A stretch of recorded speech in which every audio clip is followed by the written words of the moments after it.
One, That's two, fine. three.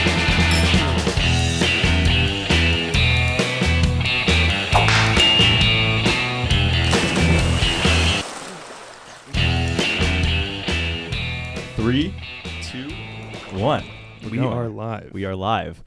What's going on, guys? My name is Aaron, My name's Daniel. and this is the Summer Pod Podcast. Yes, it is. The Summer Pod. Shot in the summer, for the summer, Not by the summer. in the summer. In the summer. In the summer, yeah. By us. So this is our little podcast we're doing. We're doing it in the summer, as we've already said. Yep. It's just kind of a free-form podcast we're doing. Yeah, I mean, hey, two guys shooting a podcast in the summer, right? That's pretty much it. Okay. That's pretty much the gist So, of Aaron. it. Daniel. How are you, man? How are you? I'm doing pretty good. Good, Doing good. pretty good. Yep. Just finished my first 2 years at LA Valley College. Let's go, And I'll LA be, Valley uh, College. I'll be going to CISA next semester, financial Okay. planning major. Okay. So exciting stuff. Exciting stuff there. Nice. Daniel?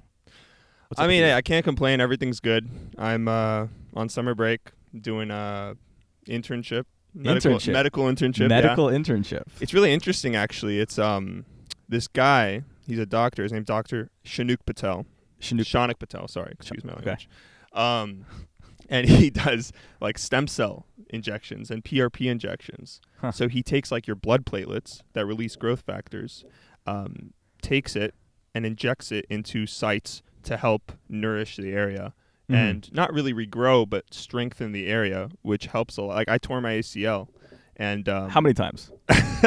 How many times? I and tore it which knees? like twice probably, but like in high school, we went against Granada Hills High School. I hate Granada. That's what Granasty, bro. That's Granasty. Granasty. Yeah, we went against them. I jumped. I twisted my leg, tore my ACL, Just popped. complete tear. And for those who don't know, ACL is the anterior crucial ligament. Medical Something- major, folks. Something like that. But anyways, he injected my own stem cells from my bone marrow right directly into the ACL and the regions around it To help the recovery. to help it kind of recover, and it grew back the tissue, which was amazing, which was crazy. You regrew an ACL. Regrew an ACL. See, that's very interesting. My Yeah. dad, Uh-huh. he did not do that. He tore both his ACLs. Yeah. He tore them both skiing, actually. Yeah, the first time he Where'd he go skiing? he had a whole Utah trip, a Wow. whole Utah skiing trip. Flew out there. I think it was the second run of the day. Uh-huh. Beautiful snow, beautiful powder. Mm-hmm. One off, just a little jump. Second run of the day, fell towards ACL. Carted off the mountain. Wow. And but he just did a complete like replacement. Yeah, of the yeah. ACL. They So I just- was gonna have that too. It's gonna be like a cadaver, or either a cadaver or like your patella. They take right. like a part of your He got a patella. cadaver. He got a 28-year-old ACL. Isn't that crazy? Yeah, They just take a dead guy's ACL and they do. put it in you. They do. It's crazy how they're Yeah. able to do that. But yeah, I mean, it regrew, and I was able to go back to basketball in like 3 months, I think, something like that. And I was skeptical, but it worked. So now I'm like basically scribing for him. So I'm writing Okay. things down and Okay. like seeing patients. It's pretty cool, honestly. I mean, like I don't think I'd want to do that as my like if I ever become a doctor. I don't think I'd want to go into regenerative medicine. Maybe a bit here and there, but like it's very interesting, and it could be the future, because science is always changing. It's crazy. Right. And especially nowadays with sports, Oh yeah. being all competitive as it is, that kind of medicine definitely seems like a growing field. What kind of medicine would you want to go into? Probably like sports medicine. Isn't that what we were just talking about? Yeah, but like I'd want to probably do like there's this thing called PM&R. It's like physical physical medication and rehabilitation. It's like Okay. basically a physical therapist, but you're a Okay. medical doctor, and you diagnose Ah. people, and you get to help them avoid surgery or like post surgery, help them Yeah, rehab, all yeah. that stuff. That's awesome. We'll see. We'll see. I also like film. Hey, that's why we're doing this podcast. Yeah, film and medicine. Film and they go medicine. hand in hand. So They do. I mean, hey, with the jobs like growing and new jobs Yeah. emerging, yeah. that's awesome, Daniel. Yeah, All right. So thank you. besides for internship, anything else you want to mention going on this week for you? Not real. Oh, dude, I got a huge sun. I don't know if you guys can tell, but like yesterday at the beach, I was going at it, and I did not wear sunscreen, and No sunscreen at the beach. no. So once I got home, I was trying to find some aloe vera. I couldn't find any. So I took shaving cream and I put it all on my face. You did not, really? Yeah, I did because it said it contains aloe vera and vitamin E. So I'm like, oh, sick. You thought shaving cream would help your sunscreen. So I put shaving cream on my face and I fell asleep with it. You fell asleep with shaving cream on your face? I did. And I woke up this morning. It was actually better. Like I was like really red. I was like a tomato yesterday, and now. And it helped. Yeah, it helped. Now shaving cream for a sunscreen. Yes. Unless the shaving cream has to have aloe vera, because aloe vera is the thing that helps burns. Oh, the gardeners are going off. They can't hear the gardeners. Only we can hear the gardeners. Sound great. Huh. Interesting. Well, so Aaron, yes, Dan. what are you up to this summer? This summer, this summer just taking it easy, trying to get an internship at like a wealth management firm, in the finance industry. Yeah. But as of late, I just went on a backpacking trip to Yosemite, actually. Okay. Have you ever been to Yosemite? I don't think I have. I've been to Sequoia. Okay. But not Yosemite. That's beautiful. Yeah. Yosemite's amazing right now, especially right now where it's like getting into the summer, but you still have some snow that's still melting. So the waterfalls are beautiful. What was the weather like? It was like in the 80s. Okay. But there's a lot of shade there because we were backpacking in the backcountry. So there's just trees everywhere. It's, it's forest, obviously. So there's a lot of trees. But we went out on Sunday, came back on Wednesday. Nice. It was a 14 mile backpacking 14 trip miles. Holy to Clouds Rest. Okay. I don't know if you ever heard of it. It's like it's like higher than Half Dome. Okay. So it's really high, and you get an amazing panoramic view of the whole valley floor. That's beautiful, man. It's amazing. It's really good. I have a good story. I mean, like, it's kind of related to this. I saw a patient the other day, and he's like this really nice 80-year-old man, tiny guy. And he's very religious. And the reason why he came in is because he had surgery for subclavian region, something like that, like his collarbone. Collarbone, yeah. I think he broke his collarbone. But the way I think it was actually Yosemite. He was walking. I kid you not. He was walking on a hiking trail. It was like a cliff. And he fell off the cliff. Yes, but the view was so nice. The view was so beautiful that he got down on his knees and started praying. Oh. And when he got up, he kind of like lost consciousness, or he kind of just like blacked out for a tiny bit. On a cliff, and then he fell down the cliff. And how high was it? No, but get this. Yeah. When he fell down, it was a cliff, but when he fell down, he woke up on a patch of flowers. Wow. He looked around. He was fine other than his broken collarbone, but he woke up on a patch of flowers after praying to God. That's crazy. I'm not a religious man, but that's crazy. Maybe people should do that more often. And he survived a cliff fall in Yosemite. And he fell because he was praying. He fell because he was praying. Well, after he got up, he fell. But he was praying. Yeah, he was praying, and then he got up, wow. and then he kind of lost. Wow. He was dizzy, fell down. Yeah, sometimes, I mean, maybe because he was on his knees, but like just when you're up there at that height, like we were up, I think it was 10,000 feet. Yeah, was the peak, and it's dizzying, especially if you look down. Don't look down, but if you look down, you can kind of lose your balance a bit. But yeah, Yosemite's epic. It was my first time backpacking, actually. Okay. So it's like were you camping on on a camping ground or what? No. So when you backpack, you're in the backcountry. There's no like designated camping grounds. You just kind of find an open space that's away from the trails, and then you just set up your tent and everything. Because you pack everything. You pack your tent, your poles, all that stuff. And yeah, so we spent the night there. The second night we spent at just like a regular campsite in Yosemite, and there were a lot of other backpackers there because it was a backpackers campsite specifically. Yeah. So I have a great question for you. Yeah, give me your question. I don't know if you know what I'm going to ask, but what's the bathroom situation like? Say if you really need to take a dump, you're walking around. Okay. What do you do? Just pop a squat and let it rip? You bring what's called the poop kit. It's the name. It's the poop kit. Poop kit. And when you're in the backcountry, obviously there's no bathrooms. So if you have to pee, you just pee, obviously. But if you have to do a little more than just peeing, you have what's called a trowel, and it's like a little shovel, and you bring a thing of toilet paper. Yeah. And you find your spot that's like 100 feet away from water because you don't want it to be near water, and obviously away from the trail. Yeah. And you dig your hole, do your thing. So did you poop? Did I? Did you poop during? Like, did you use the trowel? I did. Wow. I did. You heard it here first, folks. Great experience. Aaron Berger used a trowel. But it's actually good in Yosemite because they actually let you, poop in the wild. Some places you have to pack out your poop. Oh. So yeah, some places Either if it rains a lot, because when it rains through, even if you dig down, if it rains through, the soil, the level of the ground, it goes down. So sometimes the fecal matter can be washed up. So in some places they actually make you pack out your poop, believe it or not. We did not have to, but when we were at the station getting our permits, it was me and my buddy Jared and some other guy who was also doing the same hike, but he was actually doing Clouds Rest as a through hike all the way to Half Dome. And he didn't know that you were allowed to just bury your poop, and he was planning on packing out his poop with his whole family was doing it. So his whole family. They walk around with bags of poop. You literally have it's like a container or something. Ugh. And what you have to pack out your toilet paper though. Okay. So you bring like dog bags. Yeah. This is like our first conversation on the podcast. Okay, speaking about poop, I remember a story when I was like 10. We went to this festival. I think it was like I forget what it was, but it was in the forest. And we were sitting in our car. It was a huge line. And I'm like, Ema is the Hebrew word for mom. So I'm like, Ema, I have to poop. And, she's like, well, you have to wait, right? You have to wait until you get until we get to the festival. So there's bathrooms there. I'm like, I can't. So I have little siblings.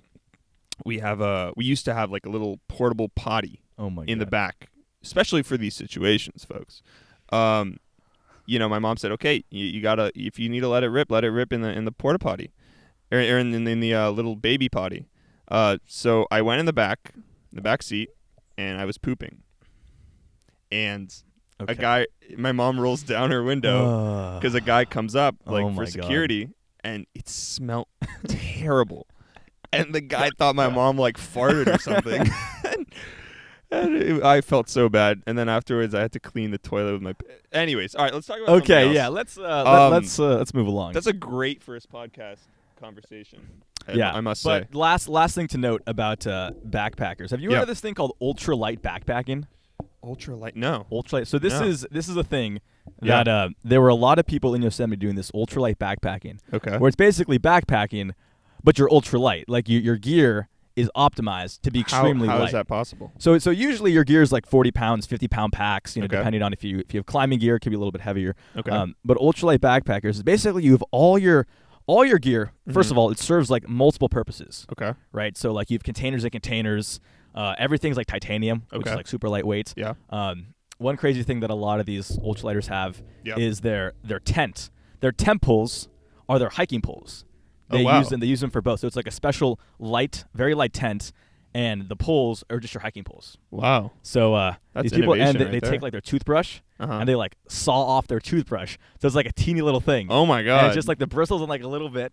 Hey, you gotta do what you gotta do. That's smart. Every single ounce they get rid of. And then when you're ultralight, you can obviously do a lot more. So you have a lot of people doing the Pacific Crest Trail. I don't know if you heard of PCT. No. So the Pacific Crest Trail is a pretty popular hike along the Pacific coast, and you literally start in Mexico. Wow. And you go all the way up, and it's like 2,600 miles. All the way up north, like towards Canada, basically. Holy shit. And it's 2,600 miles. It takes about 4 to 5 months. You're hiking like 20, 25 miles a day. You got to be people dedicated do that. for that, yeah. So in Yosemite, there are a lot of people who, because Yosemite, it's like kind of right in the middle of the trail. So a lot of people at the backpackers campground were doing the PCT. Wow. And they've been on it for like 2 months already. Would you ever do that? I was thinking about it because we were talking with a couple that was in our campsite that are doing it. I don't think I could do it. No? Yeah. First of all, you got to have some like weird job that allows you to take off like 5 months. Or you could just say, hey, I'm going on the PCT. I'm quitting my job. Yeah. So, yeah. And you just hike like 20, 25 miles every single day. Wow. It's a crazy experience. That's crazy. And I get tired from just, walking to my room. To your room. To my room. I'm like, oh my God. Ema! Yeah. All right, Daniel. Let's talk about sports. Sports. What's going on in the sports world? Yeah. You're the basketball guy. Yeah. Okay. I mean, yesterday in the NBA, the National Basketball Association. If nobody knows what the NBA is, the Clippers. I always loved the Clippers. I mean, like they would always choke. They used to have like a great lineup. They had CP3, Blake Griffin, Jamal Crawford, DeAndre Jordan. They had like all these good players, and they would always choke in the finals, or they wouldn't make it to the finals. But this time, they actually are going to the conference finals. So it goes, the regular, first round, second round's the semis, I think. Then it goes conference, and then you have the 2 teams, the finals, the Super Bowl. championships. The Super Bowl, yeah.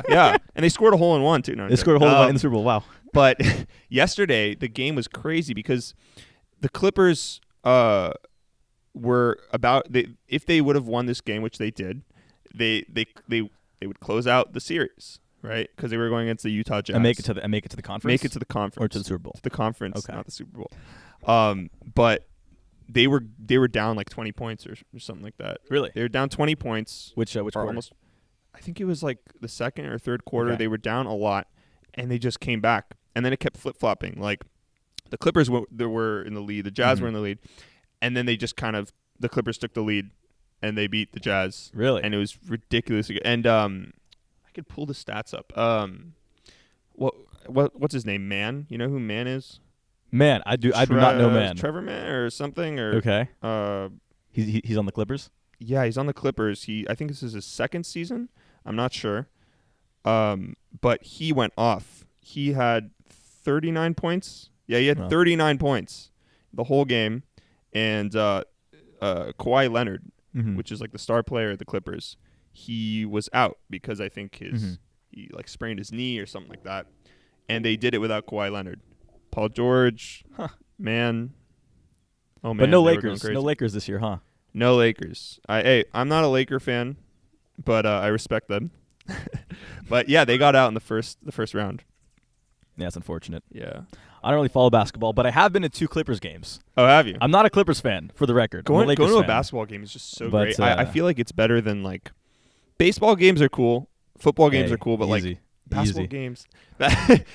Baseball's I'm not pretty trying cool. to offend anyone, but like basketball games, like you have something that, like there's always something going on. It's a great it's definitely a fast-paced sport. Exactly. For sure. And there's a different culture for basketball, definitely. Exactly. That other sports don't have. Yeah. But that's awesome. So are they favored to win, or are they just like the underdogs right now? Yeah, I think it was a huge upset with the Clippers and the Jazz because they were expected to lose. The Jazz were significantly better than the Clippers, I think. But the Clippers showed their worth, and they hopefully will carry out to the finals. There've been a lot of upsets. Yeah, there are a lot of people. There are a lot of haters like Levi Thomas. Shout out to Levi Thomas. Oof. Or people like that who don't like the Clippers or butthurt that the Lakers people lost. Who aren't Clippers fans, particularly Lakers fans, don't like the Clippers. But it's just common sense that like they're both Los Angeles. You're from Los Angeles. You like the Lakers. They lost. Why don't you root for the Clippers? Like I was rooting for the Lakers when the Clippers lost because the Clippers always lose. I'm like, okay, I guess I'll root for the Lakers. Huh. But I also got to root for the Raptors because I'm Canadian. So you have a lot of teams. You're just kind of trying to maximize your chances of winning. And then when you win, you're like, oh, my team won. But you're like a fan of like half the teams. So, okay. It's like betting. Interesting strategy. Yeah, you bet on all the horses. Do you bet? Do you sports bet? No, I don't. A gentleman's bet, if you know what that is. Just no money. Bet? No money. No money involved. No money. Okay. All right, let's talk about baseball. Okay. For a little bit. There have been developments. I don't really know much about baseball, but all I know is Puig. Puig, not Puig. Puig. What's his name? The ginger guy. Justin Turner. Are you talking about the Dodgers? Puig's not on the Dodgers. Oh, he's not? He's been off the Dodgers for a very long time. Damn, he was good. They traded him. He was good. Yeah. So tell me about the baseball. Okay. Stuff. So there's been some developments this week. Some pretty big developments. So I don't know if you know, but pitchers in baseball for years, many decades actually, have used they've used like different substances to help them get grip on the ball. Because like as a sand? pitcher, you want to have like control over the ball. You don't want to be throwing it 10 feet over the backstop. So they've used chalk, sunscreen. Sometimes sunscreen kind of mixed with chalk. I needed to use sunscreen yesterday. And so they kind of use these substances that kind of yes, that's true. So they use these substances to help them get a better grip on the ball. Okay. And for a while, it's been accepted. Okay. Even though you're technically not supposed to use any kind of foreign substance, even the batters say it's okay because if it gives the pitcher more control, the batter's not going to get hit, and it's fine all around. Okay. But over the past while, there's been a lot of science has entered the sport, and we've really realized that in order to be a better pitcher, you want your pitches to move more and break more. Velocity really isn't the key. The key is spin rate. Right? Spin rate. The more your ball spin, the more they're going to, dive and move and duck and do all kind of weird stuff as a pitcher. So pitchers want to increase their spin rate. So what pitchers have been doing is they've been using these foreign substances to help them get more movement. Foreign substances? Foreign substances. So we're talking like pine tar. It's like a really sticky substance. Okay. They have like chemical like spider tack is one of them. It's literally like glue. It's like super glue. Wow. Like if you put spider tack on your hand, you can pick up a cinder block just like this. Like it's really sticky. Wow. Some guys actually could you climb a wall like Spider-Man? I do not know. Don't try to do that. But so these really like even like super glue some pitchers are using to help them get these insane grips on the ball to make it do all kinds of weird stuff. Wow. And that's MLB, legal? So this is the thing. It's a gray area because technically no, but batters is people said it's fine. And then managers kind of know everyone kind of uses it, so no team really rats on other teams because then it's going to come back to bite them. Yep. So it kind of has gone unwritten. But the MLB has at the start of the season they basically said that we're not going to do anything with anything, but we're going to start collecting balls after during games at random to kind of see what pitchers are using to kind of figure out more what's going on because pitchers are literally hiring chemists to develop substances to help them get a better grip. So it's kind of getting out of hand. Wow. And the MLB basically came out with a rule recently where, if I read it correctly, there's going to be a 10-game suspension if you're caught using foreign substances. A 10-game suspension. So wait. So are they banning all foreign? So do they have substances that are allowed? So this is the thing because the rules are really vague. Yeah. And it's tricky because it talks about like sticky substances. Okay. But the question is like what's really considered a sticky substance? Because if the umpire sees you or thinks you're using a sticky substance and they find it on you, the umpire can suspend you for 10 games. But the pitchers are allowed to use chalk, right? They give them, it's called like a rosin bag. It's kind of like a little chalk bag, which they can use legally. But if you take, that rosin, that chalk, and you mix it with like sunscreen or some sweat on your body, you can just make a sticky substance naturally. But you're just using the chalk they gave you. You're using the sunscreen you're allowed to use, but you can then make a substance which technically could be considered illegal. So there's a real gray area that they've kind of just unlocked. And it's going to be interesting to see what happens because it's a big part of the sport that's being affected right now. Yeah. And is this recent? This is very recent. Yeah. Wow. Okay. This came out like last week. This new ban. Wow. So now we don't know what's going to happen. That's crazy. And it's completely up to the umpire if they want to suspend a pitcher, right? So it's like, are the umpires going to just start kicking guys out, or are they going to kind of wait, see what other umpires do? No one really knows. But yeah. I figured I'd bring that up talking about baseball. So. Yeah, I mean that's interesting. Look, I have not.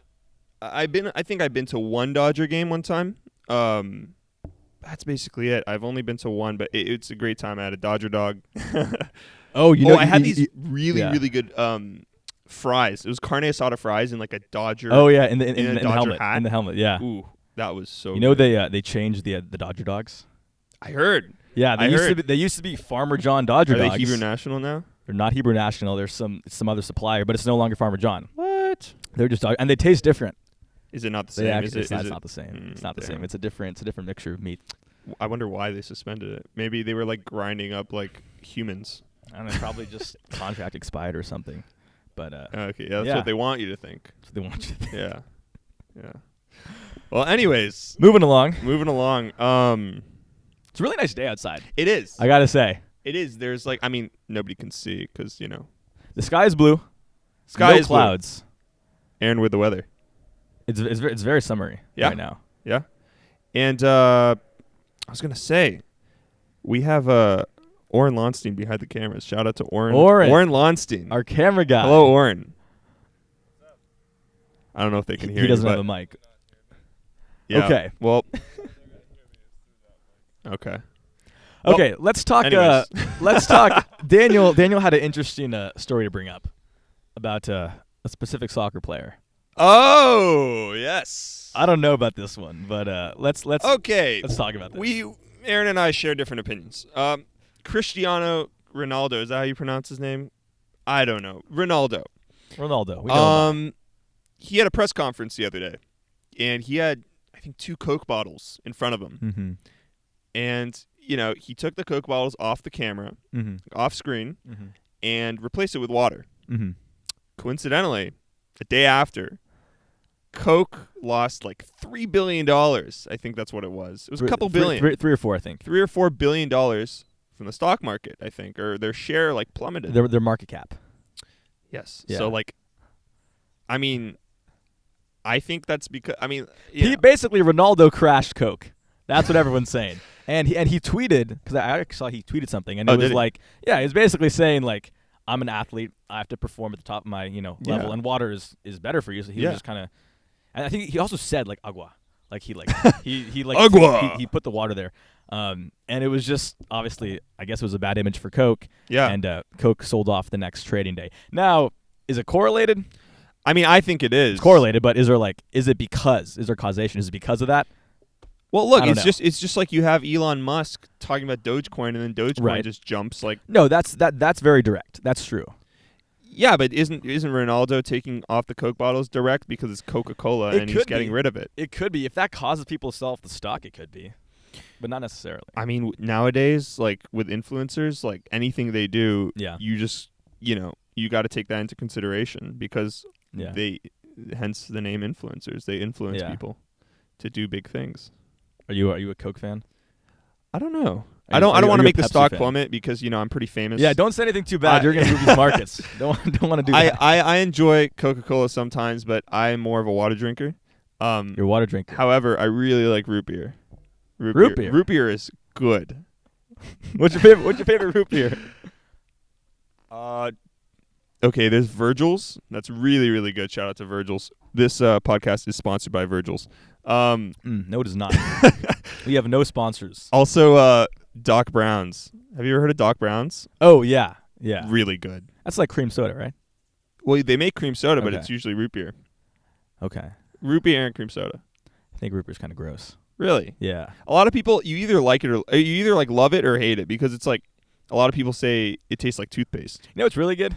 What? You ever mix Coke and lemonade? Oh, no. My God. That is so good. When I'm at work, I work at a restaurant. Yeah. And sometimes if I'm want a little caffeine boost, you do half a thing of Coke, half a thing of lemonade. Wow. Try that. Yeah, I'll change You know what? Speaking of like boosts and energy boosts, I heard that doctors and nurses, if they're so tired, they chug a coffee, tons of caffeine, then they take a 20-minute nap. And after they wake up from the 20-minute nap, that's like a power nap. It's known for like sleeping for 20 minutes, maybe like 25, no more. Okay. Would definitely give you a little boost, an energy boost, because you don't get like the deep sleep wave or whatever it's REM? called. Like you don't go down into the deepest. You don't. Yeah. And you're able to sleep after chugging coffee? Here's the thing. Coffee doesn't kick in until like a couple of minutes. So it doesn't kick in for a while. So it's like usually when you go to sleep for 20 minutes, you wake up, the caffeine kicks in when you wake up. So it's like you get a power nap and a caffeine boost. Yes. Okay. So have you tried this? No, I have not. I do not need. I'm tired right now, but I'm not usually that. You're tired? 10 in the morning? I am pretty tired. How did you sleep last night, Daniel? I slept okay. I did a stupid thing. I always do it. Midnight, right? It was midnight. And you were having dinner. I'm like, no, I was not having dinner. I was like, you know what? It's time for some ice cream. So that's a good time for ice cream. Yeah. So Tastes the best. I went downstairs, got some ice cream. It wasn't even like vanilla chocolate. It was coffee ice cream. Oh. So I was double caffeine. It was definitely energizing. Sugar rush, caffeine rush, and caffeine. I couldn't go to sleep until like maybe 1. It wasn't that bad. Thankfully, I was able to go to sleep. Sometimes when I would eat Nutella before bed, like a jar of Nutella. Yeah. No, like I go downstairs sometimes at midnight. Just like a scoop of Nutella. No. I go to the leftover matzah that we have from last year's Passover. Yeah, that year-old matzah. Tastes my mom's like, Daniel, what are you doing? I'm like, I gotta eat this matzah. So I take the matzah with Nutella. I spread at midnight. I take Nutella, I slap it on the matzah, and I just eat it while watching like Family Guy. Shout out Family Guy, sponsored by Family Guy. Not sponsored by Family Guy. Is that the move? Nutella, matzah. Yeah, Family Guy. If you guys at home have not tried this, you have to try it. Nutella. Matzah's actually pretty good with a lot of stuff. It is. It's not good by itself though. It's just like a dry cracker. Yeah. But matzah pizza? I've never had matzah pizza actually. Never had matzah pizza? No. Oh. Have you had like the I forget what it's called, but like you mash up matzah. Oh, matzo brie. I think so, with the eggs. With the eggs, yeah, matzo brie. Matzo Yeah, brie. it's like scrambled eggs with like matzah in it. That's really good. It is that really good. matzo cream cheese. Ooh, I've never had that. Oh, that's so good. Matzo with butter. Very versatile. It's just like a cracker. Yeah, I mean, you know the story with like why they made matzah. It's because like I think they were like pressured, but the Egyptians were. Yeah, you're talking about the running Passover after them. story. Yeah, Passover story. Yeah, well, they didn't have time to let their bread rise. Exactly. So they didn't. They didn't even use yeast. I think. Right. It's unleavened bread. Yeah. Damn. Wow. Daniel with the Jewish culture. I know, right? Love it. So, what other things do we have to talk about today? There's a lot to talk about. Yeah. Apple, the tech Apple. company. We all know about Apple. CEO, Tim Cook. But did you see? It was years ago. That'd it was hilarious years ago. His last name was Apple. No, okay, years ago. Uh-huh. Donald Trump, when he was president, Okay. he had a whole summit meeting at the White House Really? with all these tech leaders, and he had Tim Cook, CEO of Apple, there, and he called him Tim Apple on camera. He goes, "Thank you, Tim Apple." He calls him Tim Apple. Thank you, Bill Microsoft. Exactly, dude. The comment section was like, "Man, I wonder how Bill Microsoft feels." Oh my god. So we call him Tim Apple, but Tim Apple, Tim Cook, whatever you want to call him, CEO of the Apple company. Yeah.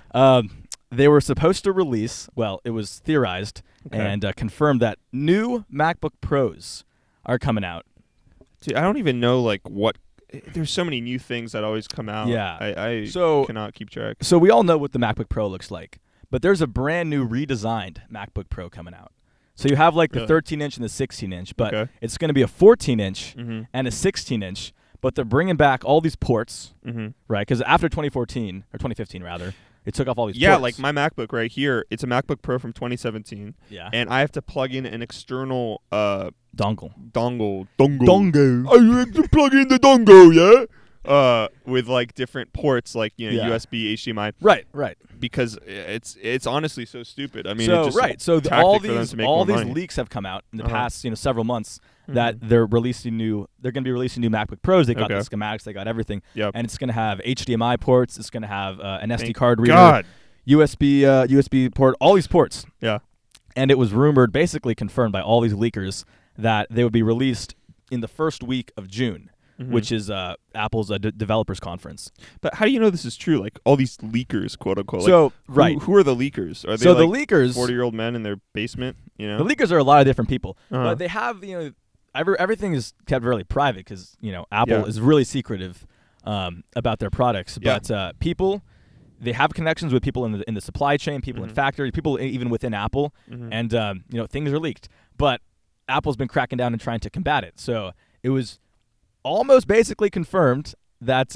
everyone thought that these computers were going to be launching in the first week of June during their developer conference, and they never got released. Wow. But what's weird is that if you look in the YouTube live stream where Apple did this thing, they mentioned the new. They're called the M1X. That's the name of the new computers. The M1X. They had put it in the tags of their YouTube live stream, but they never announced it. Almost like they were planning on doing it, but then they didn't do it. Maybe they're like, all these people can't know what we're doing, so let's just hold it back. And then so there's a lot of theories. No one really knows why. But there's just a lot of hype because this is going to be a complete redesign of the computers. Yeah. So people are looking forward to it. They should make I don't know why they don't have touch screens. But that's like if you want a touchscreen laptop configuration, iPad Pro or iPad. That's true. But I feel like it's not the same. Setup. I mean, I have an iPad, I have a MacBook, I also had a PC. I feel like it's not the same using an iPad as a computer. Yeah, I would never. A lot of people do that. I would never use my iPad as a computer because it's not the same. I mean, you have files now, but it's not like a computer. The whole OS system is different. Yeah, you don't have the Mac OS. That'd be so cool if they made an iPad that had the whole OS system. Well, that's what a lot of people were theorizing because this past year when they released the new MacBook Pro, they put the same M1 chip that's in the new computers. Oh. So people were thinking they put the laptop chip in the iPad. Now at this developer conference, beginning of June, they're going to be releasing, a brand new operating system for, it's called iPad OS. Yeah. That's going to have all this, file system, and it's going to be just like a computer.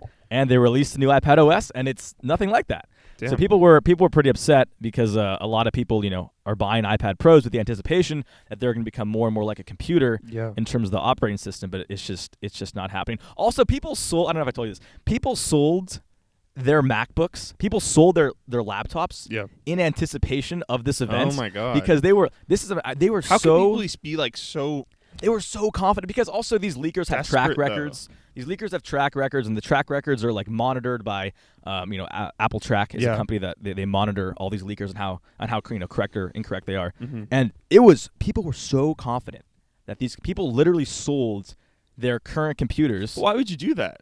Like, people who like wait in line for an Apple product that's going to, for the release. Like, I don't see the hype. Like, why can't you just say, dude, wait a day and buy it at like Best Buy? Yeah. Well, if you want the money to buy the new computer, you're going to have to sell your current computer. Yeah. So I think a lot of people were doing that. But now these people have no computers. And it could be months before these new M1X computers are going to come out. I feel like people are so materialistic nowadays. They're just, like they don't appreciate what they have. They just want the new thing. Also now, especially ever since COVID and everyone's spending so much time at home. Yeah. Everyone's like upgrading their setups and upgrading their, whatever they have. Yeah. So, that's definitely a big reason people are like, you spend all day in your house and, Do you think that people are going to go back to work, in person? Say you have a desk job and you realize, and the company realizes they can do everything from home. Why do they have to come spend the money, spend the gas, come to work when they could just do the same thing at home? Yeah. No, that's a really good question. And it's kind of, this is now the time where different companies are coming out with different rules. What I've seen actually quite a bit of is companies are basically saying that a couple days out of the week, employees can have the option to work from home. Mm-hmm. But some companies are saying everyone's coming back in the office. I think like a lot of the tech companies are definitely kind of leading the work at home hybrid situation. I don't have like specific details right now, but it's definitely a question of like how much are people going to come back to the office. Some companies are saying everyone's going back. Some are kind of doing a hybrid, it seems like. I mean, look, I think it's a win-win to work at home for, the employer and the employee. However, I think you're only missing out on one thing. You're missing out on the social interaction. That's true. You could do that over Zoom, but it's not the same. And it's not the same to go into your office and see the same people every day. Right. And, it's kind of like going to school. You could technically do it all on Zoom. I mean, we did it all on Zoom. Right. But there's something to actually going somewhere and being productive. I mean, you are productive online, but like actually getting up out of your bed, out of your room, and leaving to a place. Yeah. And I mean, I think now, since we're less in quarantine and things are just opening back up again, I think since you're kind of able to get that social interaction in other parts of your life, it doesn't have to be just through work. So I think it's definitely more realistic if people want to stay at home. They can still go out, after work and stuff. But yeah, it'll be interesting to see what people end up doing. Yeah, definitely. But speaking about things opening up, I worked my first shift yesterday without a mask. Wow. Yeah. Really? Without a mask? So yeah, I was completely ready to wear a mask. I thought we had to wear a mask. And was it June 15th? Was that the date? Yeah, it was June 15th when everything opened up. So on June 15th when everything opened up, the official rule was that guests don't have to wear a mask, but employees still have to wear a mask, which is fine. I feel pretty safe with my mask. Yeah. But I think it was Thursday. There was some town hall meeting, and they were debating whether or not employees have to wear masks, and they basically came out and said that they don't. So as of Friday, my first shift, you just sign like a liability release, and then you don't have to wear a mask. Or no? Yeah, you have to be vaccinated and pass your 2 weeks for sure, but you don't have to wear one. And most people if you're not vaccinated, you have to wear a mask. Yeah. Okay. Yeah, that's for sure. Okay. But yeah, it's really interesting to see things going back to normal. Yeah. Yeah. It is. It definitely is. A lot of people going out to restaurants. Yeah, I mean, I know in Arizona State, when I come back in the fall, they're doing the same thing. So like in classes, it's surprising. In classes that are maybe 200 people, 300 people, they said you don't have to wear a mask if you're vaccinated. You just have to provide reports that you're vaccinated. But Arizona's been doing that for a while. Arizona is like they've been open for quite some time. They're very lax. So it's like they already lifted the mask mandate like 3 months ago. Oh, really? but nobody was following it anyways. And like, it just means that like you can walk on the street without wearing a mask. But once you go into a business, a private business, then if they require you to wear a mask, you have to wear a mask. You're obligated to. Gotcha. I don't know if you're obligated federally though, like on a federal level. Like I don't know if they can like arrest you for not wearing a mask if the mask mandate is lifted. I don't know the rules. Yeah, I don't know like the laws specifically around it, because then you have federal and you have states and you have local businesses and private businesses. So I think a business could do whatever they want. You know, if they have like a rule, kind of like no shirt, no service. Yeah, you know what I mean, like they can refuse the right to. Yeah. Well, anyways, moving right along. Daniel had another story. I did. About the some space telescope. Oh yes, you're reminding me about everything. Okay, yeah. There was. You were saying that there was a computer glitch in the. The Hubble. The Hubble Space Telescope. Hubble Space Telescope. For those who don't know what it is, it allows us to like see different galaxies that we can't see with. Obviously the human eye, and also like the telescope from here. It's basically a telescope in space. It's a telescope orbiting around in space, orbiting around Earth. And it's crazy because if you think about like, I learned about this from Neil deGrasse Tyson. Shout out Neil deGrasse Tyson on the, I think, Joe Rogan podcast. He has some great podcasts. He does. Hey, shout out Joe Rogan. And a great book. Come sponsor us.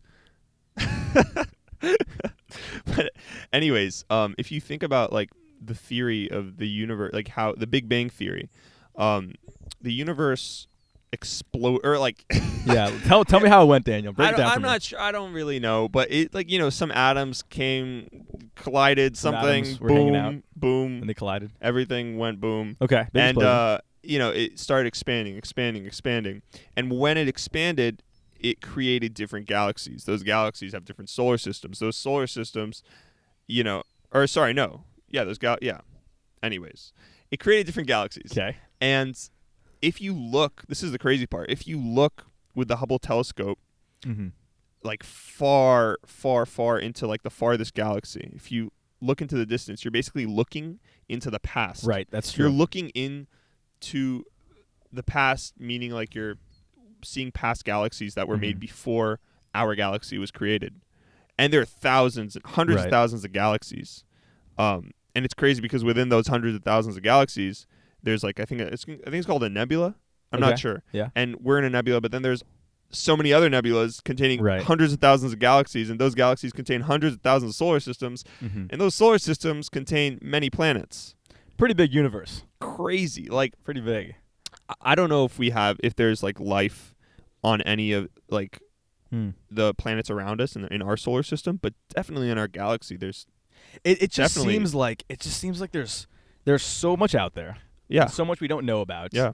That just to rule out that it's just humans. No. That's like a humanistic mindset. Like it's selfish, you know? Yeah, but also think about like what's been out there in the past. Yeah. That's no longer around.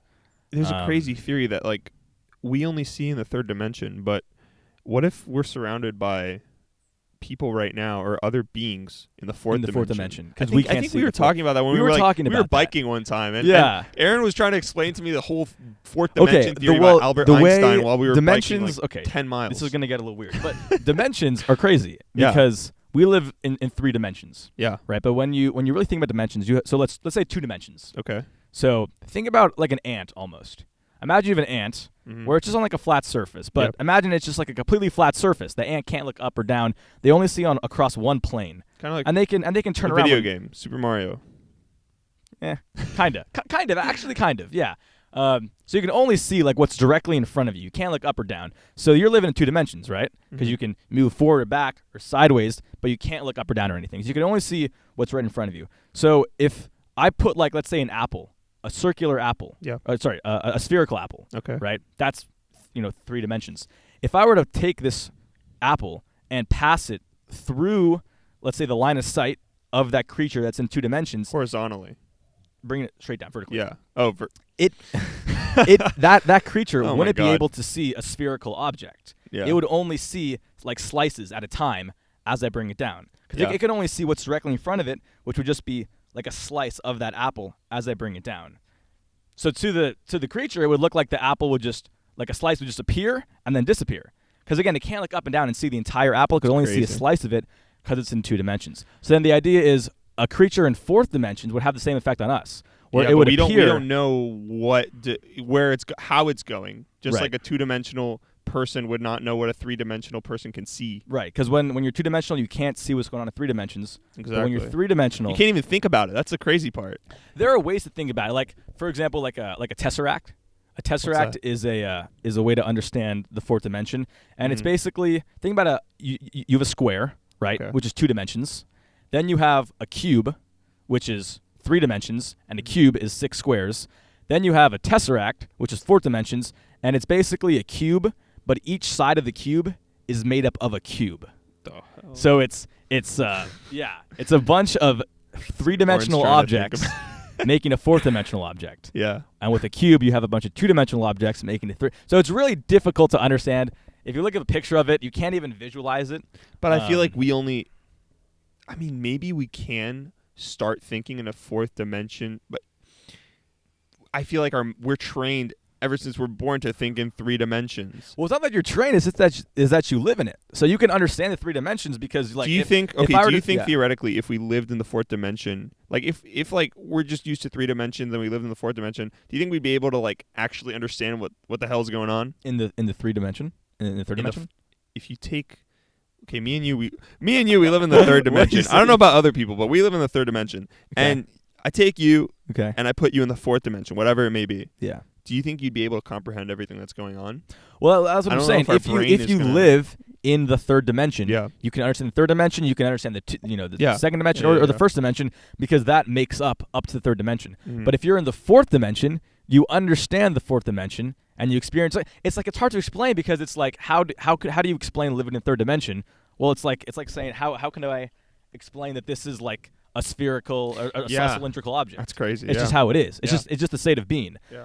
But if you don't live in that dimension, you don't live in that state of being. So that's when, people theorize about like aliens and stuff can live in a different dimension, and they're able to just appear and disappear, which to us, it looks like they're appearing and disappearing, but it's just them going about their 4th dimension. Just how if you were to pass that apple through the 2nd dimension, since it's a 3-dimensional object going through a 2-dimensional space, it will look like it's just appearing and disappearing.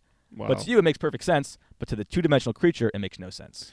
Yeah. So that's kind of the and I remember like seeing, here and there like little flashes or little, thing. I don't know if it's something in the 4th dimension. That'd be crazy if it was, but have you seen all that alien stuff coming out about from the Pentagon? No, you're not following that? No. Oh, there's been a lot of I heard the thing with like Obama saying like, they're probably aliens or something like that. Like there was like a press conference or an interview, and Obama was like, he admitted to like actually.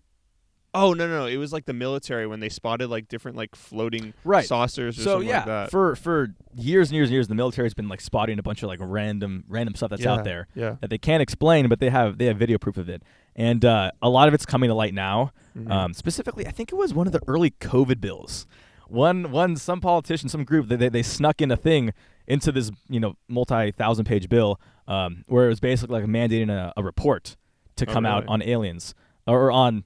They don't call them like UFOs; they call them UAPs, unidentified aerial phenomenon. I actually saw something on YouTube on it. Yeah. Like so there's this report that's set to come out. I think it's towards the end of June. Yes, I heard about that. Yes, there's a report that's going to come out, and it's going to be basically detailing all these instances. And they're going to explain what it is, or try to explain. They've kind of already came out and said it's not U.S. military stuff, because that's the thing. It's like, is it from the U.S.? Yeah. Is it from a foreign adversary, or is it aliens? Yeah. And they're basically saying that we're pretty sure it's not our own stuff, because we would know what our own stuff is. Yeah. There's a potential it could be some insanely advanced technology from another country, but that seems also unlikely because of how good surveillance is. Yeah. So then that only leaves the option of something else that's out there. That's crazy. That's watching us. Do you think that right now? Yeah. Do you think that the U.S. or any country has actual aliens or something?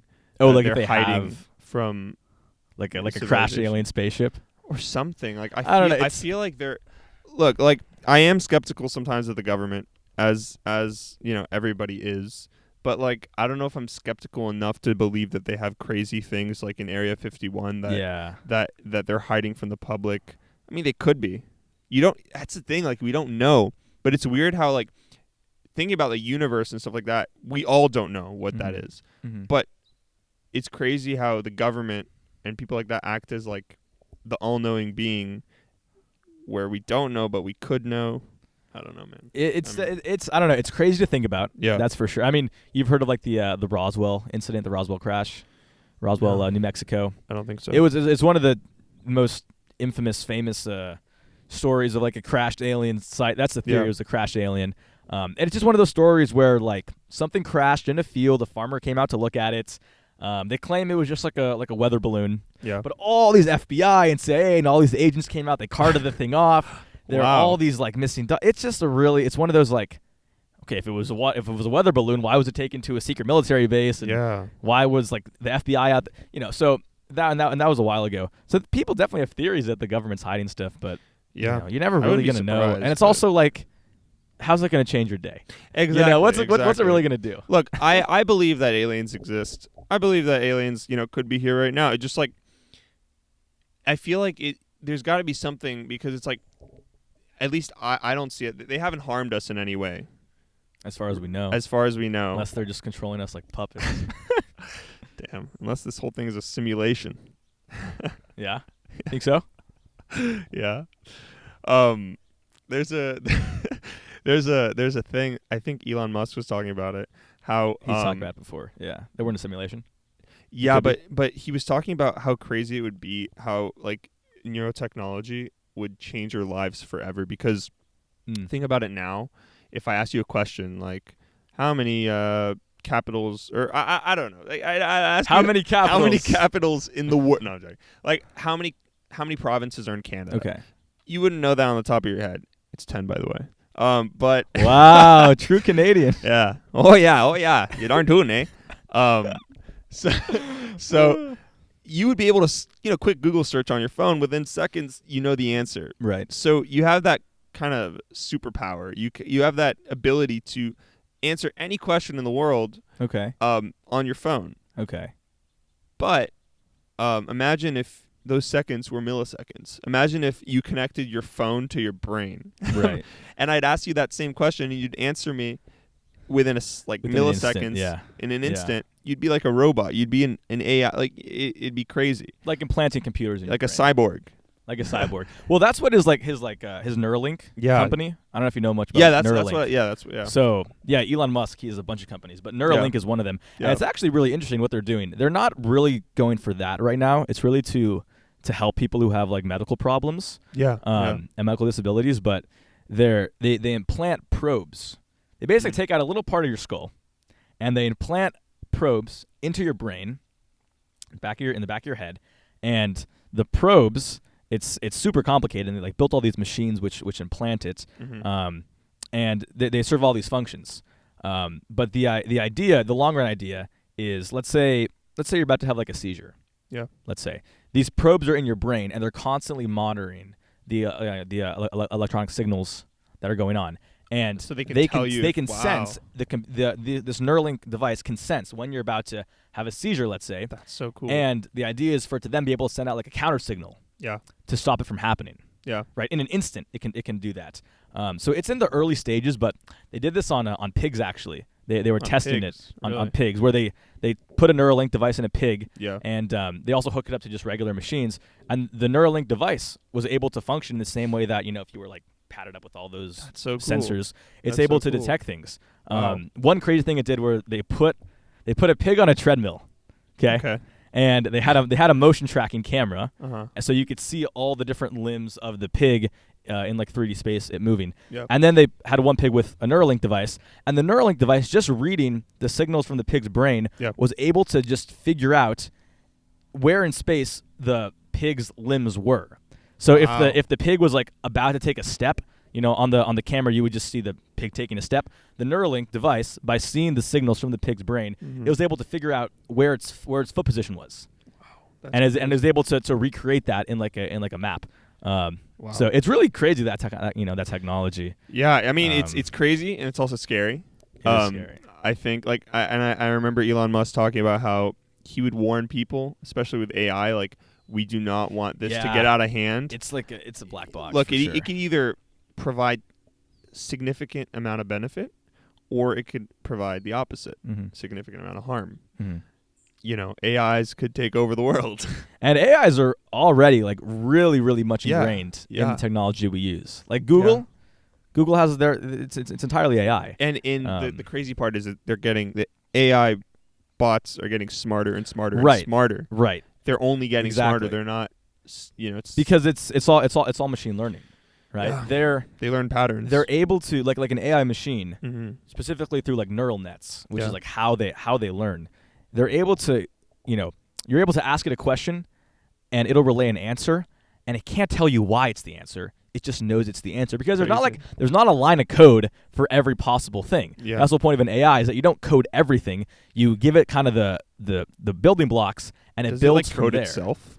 I don't know if it necessarily codes itself. Like if you think about AI through like Tesla, for example, their whole self-driving, it's through AIs, and it's just like machine learning. Yeah. Right. So does it write its own code? I mean, on the back end, it probably does because everything is through code. But the humans themselves basically don't have to write every little detail. Yeah. There was some AI. This was years ago, and it really marked the breakthrough for AI. It's this competition where I forget the name of it. But I was listening to a podcast and they were talking about it. Yeah. It's this competition where it's like an AI neural net competition where people try to build the smartest AI, and the whole idea is they'll show you like pictures, like cats, right? And if the AI, like cat for example, and if the AI computer is able to recognize what the picture is, you get like a point. So for years and years and years, you would basically be trying to just program and code as much as possible, right, into these computers. So if it saw something with like whiskers and ears, there would be a code that said if there's whiskers, if there's ears, if the eyes look like this, then it's a cat. Okay. But then they introduced AIs and neural nets, and where you would basically show the computer a bunch of different pictures. You show it like a dog, and you would ask it, "Is this a cat?" And it'd be like, "Yes." And you'd be like, "No, it's a dog." And then you'd show and then you'd show the computer a bridge, and you'd be like, "Is this a cat?" And it'd be like, "Yes." And you're like, "No, it's a bridge." And then you'd show it a tree, and you're like, "Is this a cat?" And it would say yes. And you're like, "No, it's a tree." And you would do this over and over and over again. You kind of train until you would show it a cat, and you're like, "This is a cat." They're like, "Yes." And then you say, "Yes, it is a cat." And you reinforce that. So then the computer goes, "Oh, that's a cat," and it kind of looks something like this. So then after showing so many different pictures, the computer is able to kind of realize what it's looking at. And then this computer won the competition using AI. And it was it's crazy. And now that's how, all this is done at these companies. Yeah. I think at this point there's no going back. You can't really remove AIs from our society, from our world, but you just got to hope, we handle it well. Yeah. Imagine what people could do, like with the. I think Elon Musk was talking about with his Neuralink company that he wanted to do neurotechnology. What I was saying, when you connect the phone to the brain, or like you basically have a operating system, computer system in your brain. Imagine what people can do with that. Yeah. Like it'd be crazy. It'd be like the Terminator. Almost like Siri, but in your brain and a lot smarter. Crazy. No, and Siri's it's only really going to evolve. I really hope we don't get to that point. Yeah, and the thing is, they become smarter at an exponential rate. Yeah, because AIs aren't a human that like sleeps and eats. Like it's constantly learning. Depending on your inputs. Like when people use Google, when you just do a Google search, you're feeding into their AI system, and it's learning and becoming smarter. Yeah. Like I don't know if you've noticed, but like over the years, Google search has become really good. Like they're like predictive, Google autofill. Also with Google Docs or with Word, it knows how you type. It can finish your sentences for you. Yeah, it's crazy. And that's all neural nets, and machine learning AI taking in information and becoming smarter over time. And think about like 20 years ago, like rewind 20 years back, technology was like, we're at a substantial point right now with technology, and it's only getting better, and it's only getting faster at an exponential rate. It grows faster and faster over time. Yeah. So it's like, think about 10 years from now. Yeah. We'd be looking back at this podcast and we'd be saying, this fool has a MacBook Pro. I have a MacBook in my brain. A MacBook in my brain. Yeah. No, it's and it's crazy to think what the world looks like, in 10, 15 years. Because you can only hope for the best. Years, yeah. You can only hope for the best. That's true. That's true. And hopefully we have leaders that are trying to help the world and not destroy it. Because there's very little oversight also. That's what I remember Elon Musk was talking about this on a podcast. Yeah. That there's no like oversight committee. You know, it's all within the company. And, you know, if you leave that stuff up to private corporations, I mean, sometimes they like Google tries to be really ethical about their AI, and they have a whole, you know, they try to be very transparent about it. So wait, do you think those companies should be public? Like, do you think they should be owned by the government? Do you think they should not be private corporations? No. They should be private corporations. Right. Well, what I'm saying is there should be some separate entity that's like an oversight for these, you know, AI systems, because what you're essentially doing is letting it run kind of unregulated, semi in the dark, that these private companies are kind of controlling. So how would you do that? Well, it would be like some like government body that would be like the oversight. So government regulated. They would, but not government owned. But just regulated. The problem is, like we were talking before, how people doubt, like, you know, are skeptical about the government. Yeah. I don't know if that's gonna, like, if that could work, because I feel like people are more skeptical about the government than they are of private corporations. Yeah. I mean, private the whole businesses. Premise of Terminator, like AI taking over the world. Yeah. Skynet, whatever it's called. Yeah. Imagine like you're hooked up to like a phone in your brain, and like that phone or that system takes over your brain, and then you become the Terminator. Yeah, I don't know about that. Anything else you wanted to mention, Daniel?